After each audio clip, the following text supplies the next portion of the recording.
You're telling me you wouldn't eat Mr. Darcy? You're telling me you wouldn't eat Mr. Darcy? Eat the rich, but like eat the rich. You know what I mean? That's what I was waiting for. Eat the rich, but let the rich eat me.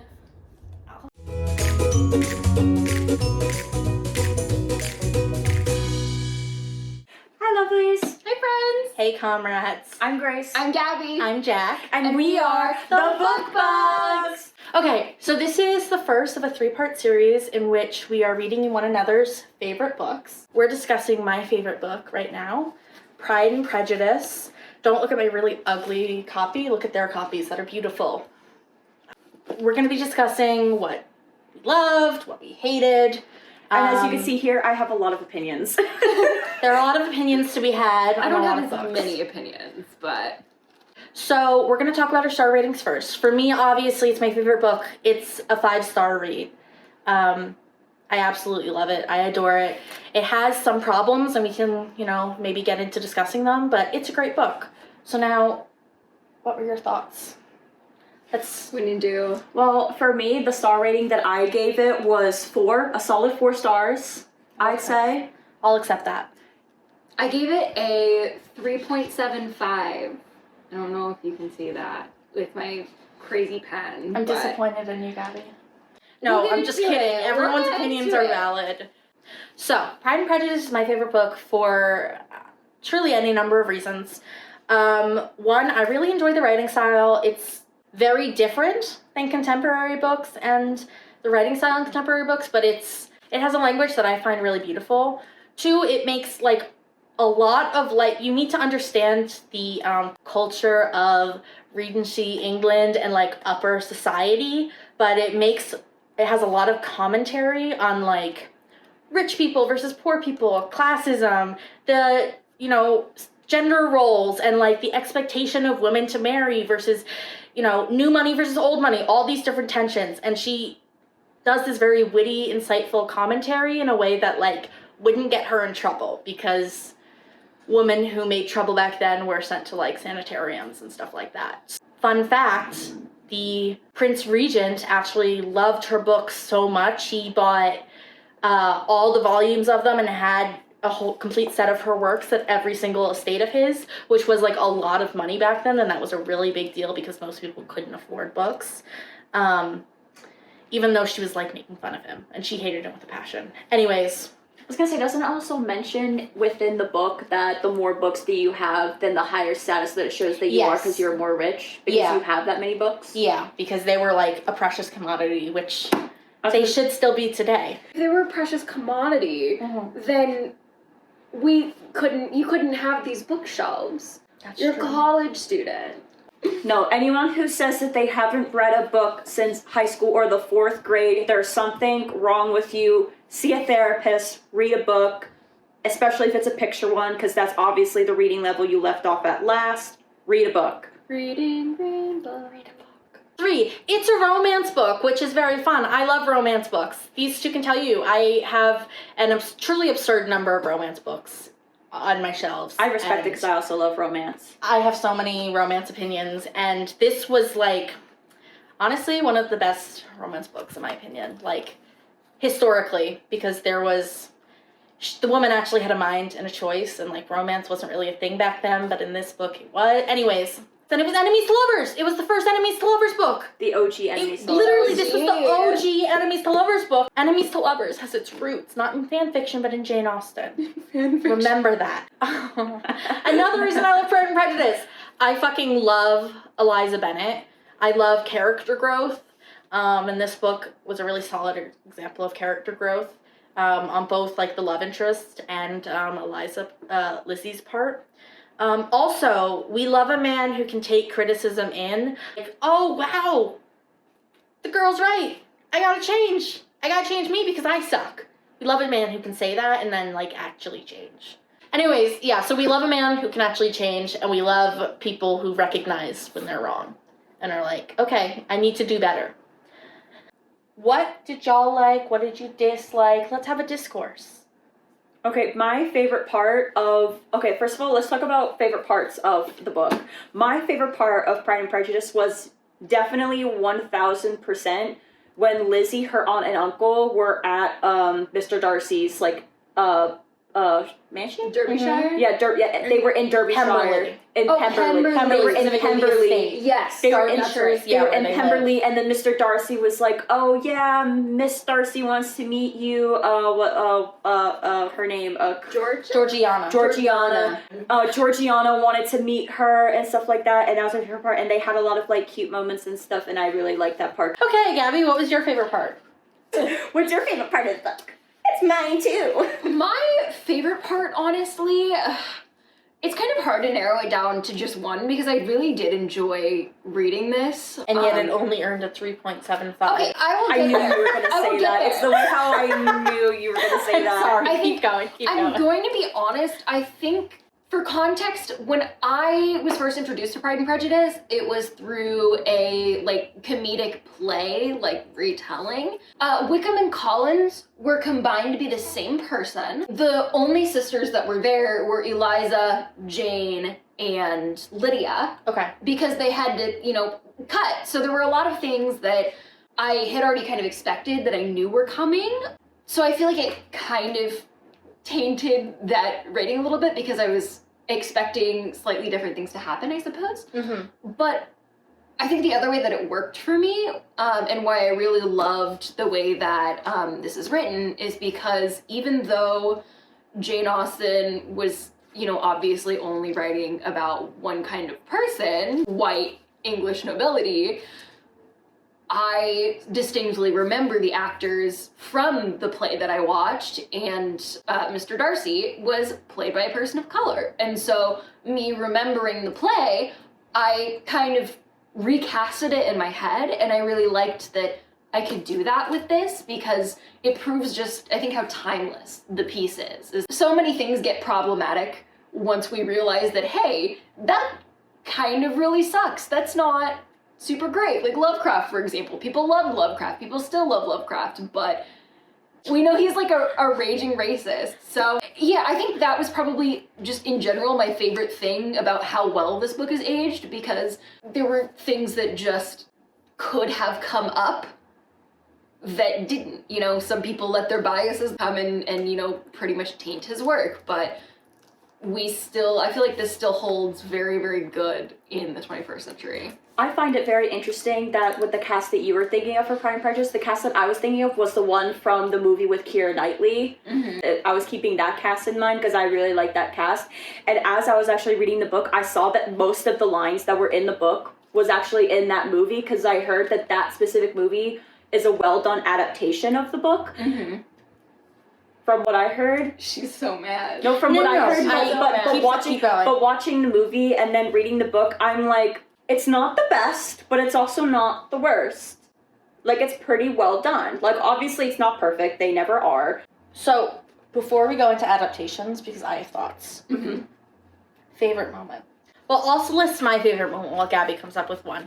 My favorite moment is when Catherine de Bourgh confronts Elizabeth. She comes by the Bennets in the middle of the night. She's like, "Are you going to marry my nephew because you're not good enough for him?" And Elizabeth's like, "If I wanted to, I could." And they just have like a whole all-out argument. To me, that has like some of my favorite lines. Like, obstinate, headstrong girl. I actually have that on a t-shirt because I really, really like that. That scene also illustrates how far Darcy has come, because that whole conversation was like exactly what Darcy was like in his first proposal to Elizabeth. I have two favorite moments, I think. It's been a month since I've read this, and I honestly should have taken better notes, but I really loved when Darcy really had that like moment of change where he was like, "You don't have to, but could you please read this letter?" and then gave it to Lizzie and was like, "I've done all I can do. I'm gonna leave her be," and like respected her boundaries. I thought it was so romantic. I feel like there were a lot of pink tabs in that little section. But the other one I loved is finally when Eliza was like, "Jane is still in love with Mr. Bingley."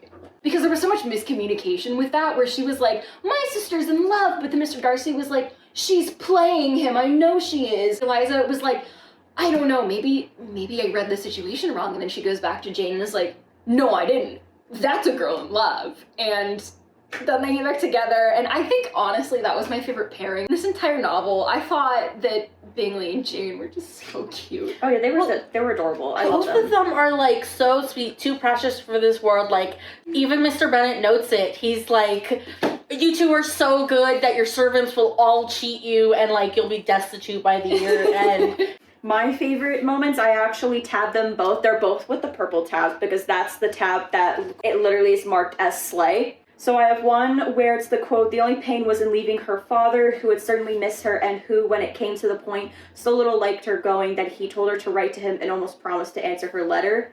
And then I put, honestly, same, I miss my dad too, because, you know, I'm at college right now, so I miss my dad all the time. I love my dad very much, so I very much resonated with that. And then the other one that I loved is, "What did you say of me that I did not deserve? For though your accusations were ill-founded, formed on mistaken premises, my behavior to you at the time had merited the severest reproof. It was unpardonable. I cannot think of it without abhorrence." And then I literally wrote self-aware king, because, like Jack said earlier, he was self-aware that he sucked, so he unsucked.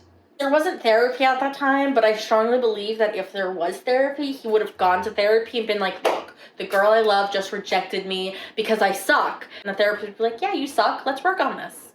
I also find it funny on how the page before it says Lydia and Kitty are idiots. They are. Lydia and Kitty are so dumb. Fun fact about Lydia, as I mentioned in the little play adaptation that I saw, I didn't know there were 5 sisters because Lydia and Mr. Collins, they were the ones who did the do. Right. Because we didn't have Mr. Wickham either. So it was a shock to me that I was like, oh. So, favorite characters. Lizzie Bennet, obviously. Okay. Mrs. Bennet was so funny. I loved her.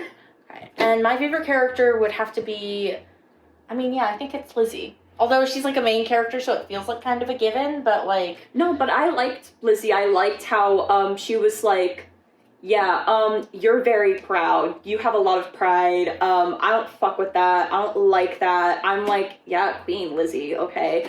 I'll say this or read the note when we talk into characters we didn't like. Okay. Okay, sure. Mrs. Bennet. Mrs. Bennet, why was she like your favorite? Honestly, I just thought she was a real fun time. Every time she opened her mouth, I would like outwardly burst into laughter because she's so one-track minded, and I feel like when things start going bad for the girls, I feel like she might just collapse and have a heart attack. She's a caricature of what I imagine it would be like to be a woman trying to marry off her daughters. And she's not really a good person, but she's funny, and to me that's what matters. If we're going for good person though, Mr. Bingley is a golden retriever boy, and he's my other favorite He's character. a feminist golden retriever boy, and we love him. I know. Mr. Bingley is also one of my favorite characters, but Mrs. Bennet I had the best time reading. Okay, well, I love knowing that she bent to my will. let's get into least favorite characters, because I have opinions, and I want to hear this. Okay, let me read you the last page of the fucking book. Slay ending, but I still hate Mr. Wickham, Mrs. Bennet, Caroline, Mary, Lydia, and Kitty. Oh, and the old hag, Lady Catherine. They all suck. The old hag! Yeah, I don't like them. I think 90% of the red tabs that I have here are Mrs. Bennet, and the other 10% are either Lady Catherine and Mr. Collins. But I will tell you right now, almost every single green tab is Mr. Collins. Okay, so how I did it is the yellow tabs or gold tabs, they're like iconic moments or iconic lines. Red is red flags. Green means gross. It means I go ew. Blue means like sad truths or it was sad. Pink means, oh, it was romantic. And purple, like I said earlier, means slay. So as you can see here, there's a lot of green, and I'm telling you, they're more likely, it's most likely Mr. Collins or Mrs. Bennet. It's one or the other. Sure. Least favorite character? Honestly, I would probably have to agree with Catherine, Lady Catherine. I thought she was just such a bitch. The way that Mr. Collins was like sucking on her toes the whole time. Oh my god! No, literally, every time she opened her mouth, I'm like, Miss Ma'am, you sound like you're gonna fossilize tomorrow. Like, please stop. Licking her boots. There was a little bit of entertainment with Mr. Collins, so he wasn't my least favorite, but everyone surrounding him was my least favorite. Like, Charlotte was my other least favorite character. Interesting. Okay. When she started talking, I'm going to be honest, those were the only times I would skip. Yeah, I mean, I definitely think I agree. My definite least favorite character would have to be Mr. Collins. I think he sucks, and I think there are men like him today, still around, still mansplaining to everyone, not listening to any woman, so deep in their own misogyny they can't even see it. Don't you just mean men? I think that's why I enjoyed him, though, because I found him very humorous, like the nice guy. He was very much like the stereotypical nice guy, and I just think the way that he, as a character, aged comedically is so brilliant still. So see, that's interesting, because it's like you're taking the Mr. Bennett side, which is, I'm gonna have him sit there and I'm gonna laugh at him. Mm-hmm. To me, at least, this is why I, like, hate him, and why I am, like, get kind of annoyed with Mr. Bennett is because, yeah, he can laugh at this, because then he's able to, like, go off to his library and abandon his daughters who are forced to sit there and listen because they don't have, like, an escape plan built in. At least I've been in that situation where it's like, I am forced to sit here and listen because rules of, like, polite society, and yeah, they're not as strict as they were back then, but I just think as a commentary, that's probably my favorite thing. Yes. Is, like, exactly what he does is what a stereotypical nice guy does. And he so just reminds me of one of my exes, because he acted exactly like one of my exes, so I was like, oh, so he's just a tiny, spineless worm.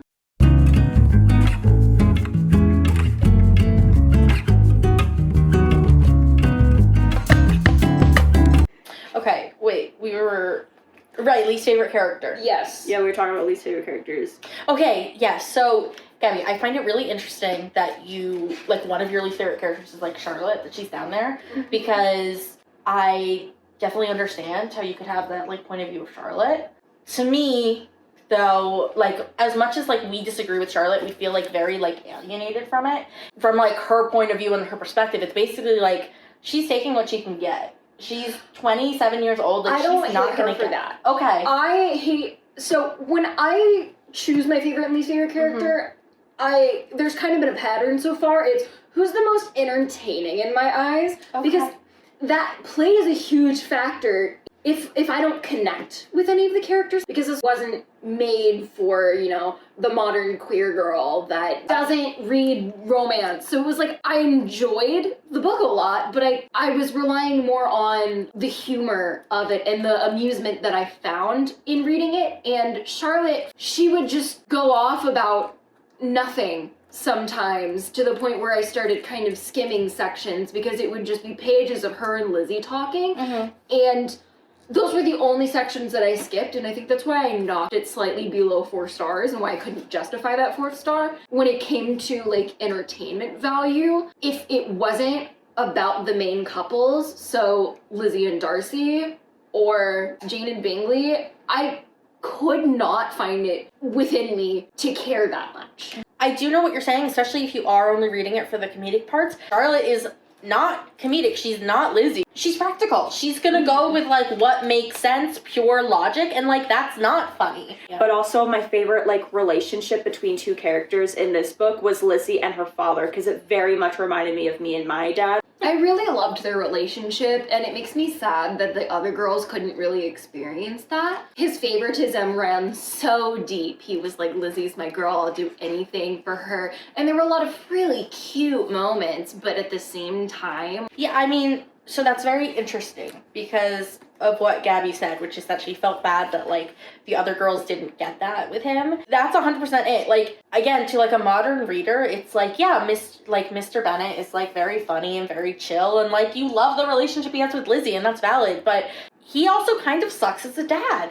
Like, he's there for Lizzie, and then he makes fun of all his other daughters. Yeah, he's like, y'all fucking suck anyway. And it's like, of course the daughters, like, fuck off and do whatever. Also, just in the Regency terms, he's not a good dad. Like, he doesn't go out and make those acquaintances. Like, he's not someone who's social and goes out and does the hunting with the other man. Like, helps his daughter find husband. It's no wonder why Lydia became such a huge flirt, because he didn't help out. And then Kitty was, of course, following her footsteps, and then Mary was just always at home doing what, like Like were playing left, the piano or whatever. They were An left to do asexual whatever. icon, if you will. A lot of She was queer interested people in identify. Mr. Collins, okay? I did not like Mary because of that. There's like debate around that. You could see that Mary like tried to interact with him, but there's debate over whether she wanted to interact with him like on that social, like to become acquainted with him, so he proposed to her instead of like Lizzie, or whether or not it's because like she saw him as like an intellectual equal, someone who was interested in all these different like Fordyce's sermons and like the Bible and all this stuff that she was interested in.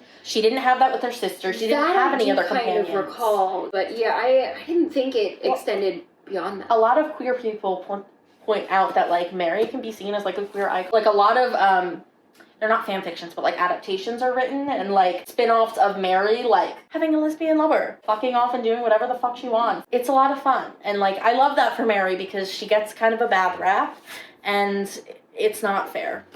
Yeah, Wickham sucks.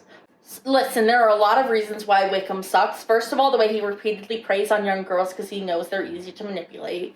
Poor Georgiana. Poor Lydia. She's a girl of 15. Of course Lydia runs wild. She doesn't have anyone. When this man offers her all that attention and, like, that's the thing she's supposed to do, get a husband, of course she goes after it. She's fucking 15 years old. I feel sorry for Lydia. Yeah, she's stupid, but also she's 15. Like, who isn't stupid at 15? You know what I mean? I was definitely stupid at 15. I was glad when Lydia was finally gone, and then that bitch had the audacity to ask Lizzie and Darcy for money in one of her letters at the end. I was the cacophony of this bitch. I mean, she's like a bratty 15-year-old. And again, I get it, but also, that sucks. It can be excused by the fact that she's 15, but yeah, she really does suck. Sorry, Lydia lovers, if you're out there. I'm looking at this page that I annotated. Wickham, Lydia were all forgotten. Jane was beyond competition, her favorite child. At that moment, she cared for no other. Talking about Mrs. Bennet. And I wrote, get fucked, Lydia. Because for, like, this long, Lydia was the favorite child for being married. I mean, well, Lydia was always, like, Mrs. Bennet's favorite child because it was, like, she's just as silly as her mother. And it's strongly implied that, like, Mrs. Bennet low-key did like the same thing as Lydia. She was acting inappropriately with the red coats of Mr. Bennet, and it just so happened that Mr. Bennet was actually like a person who had money. Wickham doesn't, because Wickham sucks. Darcy has money. And Darcy's got let her do it. Mad money. Darcy does so much money. We had to take a brief pause because of technology issues, so if we're in different positions, that's why. What flat out didn't you guys like about the book? Moments, quotes, just in general, what's up? Definitely hated it every single time when Caroline Bingley was brought up. Mrs. Bennet was a big no-no for me. Mr. Wickham, who else did I say? Lydia, Kitty. Yeah, Mr. Wickham, Mrs. Bennet, Caroline, Mary, Lydia, Kitty, Mr. Collins, Lady Catherine, the old hag.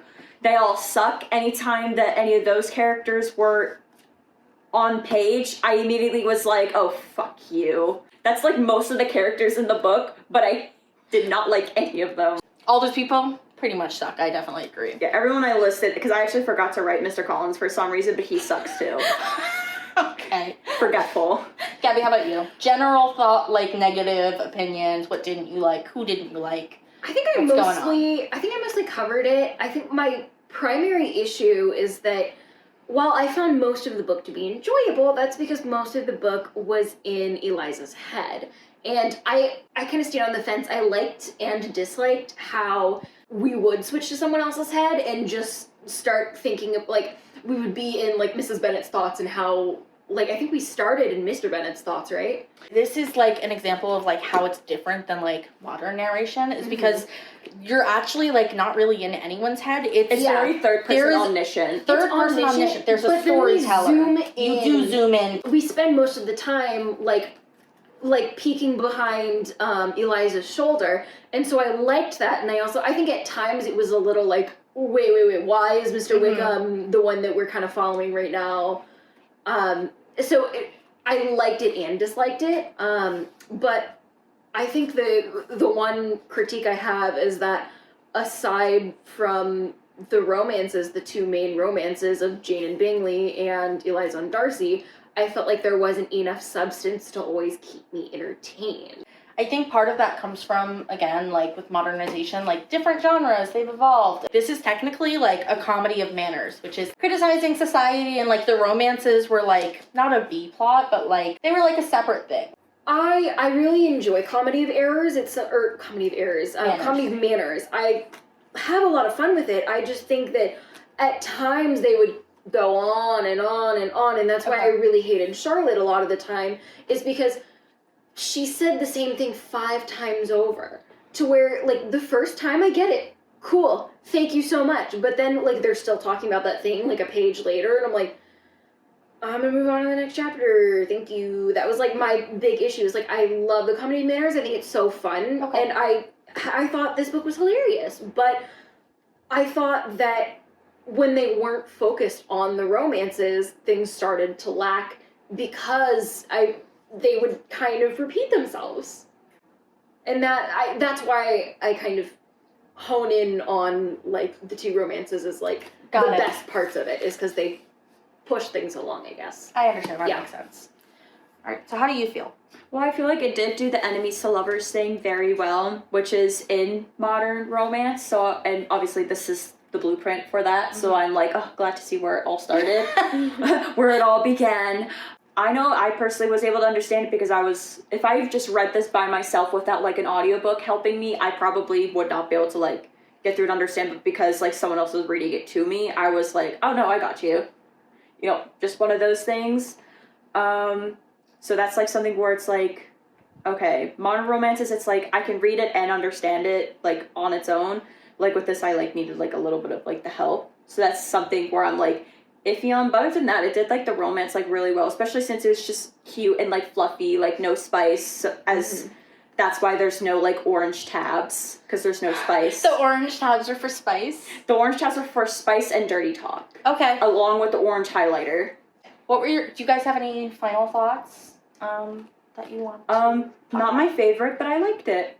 Like, it's not like mind-shattering, life-changing, like that. It didn't completely turn my world upside down, but it's like, yeah, I'm glad that I read this and I liked it. I will be reading more Jane Austen stuff and annotating it. I think final thoughts for me, romance is not my genre, and so I think this is kind of one of the exceptions for me, is like I really did enjoy this one, and I think part of why is because it was like older fashioned, it was written in an older style, and I studied a lot of Shakespeare in high school, so I did kind of have the background where I could read it, so I think what worked against Grace worked for me, and what worked against me worked for Grace, just because of our individual tastes. I like the versatility of the book, though, because we each found it different. Like, we each found it interesting for different and unique reasons, I think. I also found it interesting that we both were almost going to have the same rating for it. The only reason that why mine made it to the 4 stars was, one, because of the father-daughter relationship with Mr. Bennet and Lizzie, and also because I saw a lot of connection to the movie that I watched of Pride and Prejudice, and I very much like that. Mm-hmm. So that also made me like it more, because I saw like oh my god, this line was in the movie. Truthfully, you know? I think if I had watched the movie instead of a play before going into this, I would have given it 4 stars. The movie's on Peacock with Brooklyn Nine-Nine and One of Us is Line. Mm-hmm. We can watch it. And Emma's on there, too. What, if I may, just real quick. Yes, please interject. Here's my thoughts about the adaptations, and this is a very hot take. Because most people agree with Grace in that, the movie's the superior version. Here's my thoughts. The movie with Keira Knightley, 2005, it's great if you're looking for a modern period piece. However, it's not like a full-on faithful adaptation. And to me, I guess because I'm so attached to the book, I want it to be a faithful adaptation. And for that, you have to watch the BBC miniseries, 1995. It's great. And if you're looking for a super faithful adaptation, go for that. If you're looking for a modern period piece with all the romance and the drama and like that's what's really heightened, watch the movie. Yeah, like I said, it's a good adaptation. It's not the most faithful. That's why I'm like, I respect your opinion, but to me, my favorite adaptation is that, because I think it was well done. Yeah, I definitely think that movie adaptation is the most palatable to like the general audiences and modern audiences and people whose taste isn't necessarily wanting it to be 100% faithful. Yeah. Specifically to this book. You know what I mean? Yeah. Because the true fans will know what the true faithful adaptation is. It proves that you don't have to be accurate to have a good adaptation. Oh, And 100%. we can also cite The Last of Us for that, you know, being a fan of the games and then watching the show as it came out. It was so different, but they built upon it and changed it in ways that worked for the screen. And that's, you know, that's what they did with the movie version as well. So even if it's not entirely faithful, it's not necessarily a bad adaptation. It's just not your personal favorite.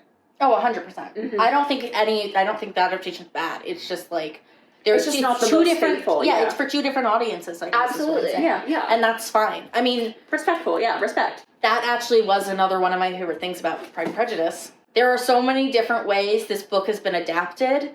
This has been adapted in, like, to make it more diverse. Like, there are about a billion different, like, YA adaptations of this. Like, queer adaptations, person of color adaptation, just all kinds. And then there are, like, yeah, straightforward white bread adaptations, which is fine. But, like, if you're going to be adapting it to modern times, adapt it to modern times. I think there was also a spicy adaptation that came out recently by Anna Huang called King of Pride. Because I remember seeing somewhere where it's like, I will never read Pride and Prejudice ever again. I'm going to read this one now. And I'm like, okay. I believe it. I think it's important for people to see different ways to read this and get the narrative without getting Ye the old. boring parts, getting the ye old, getting characters that kind of suck, characters that are outdated. Like, I think it was a necessary read, though, if you are into books and writing, especially. Like, the three of us are writers. I think it's important to know where your favorite genres came from. and you need to understand your roots in order to learn how to do better. No shade to Miss Austen.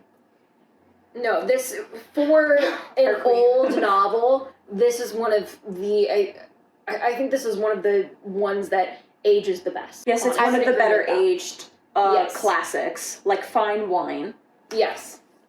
I agree with that, and I'm happy to hear that you guys agree with that.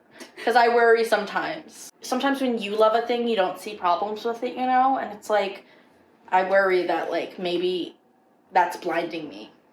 Alright, well, thank you for watching our video. Feel free to leave a like if you like this video. Make And you also like Pride and Prejudice.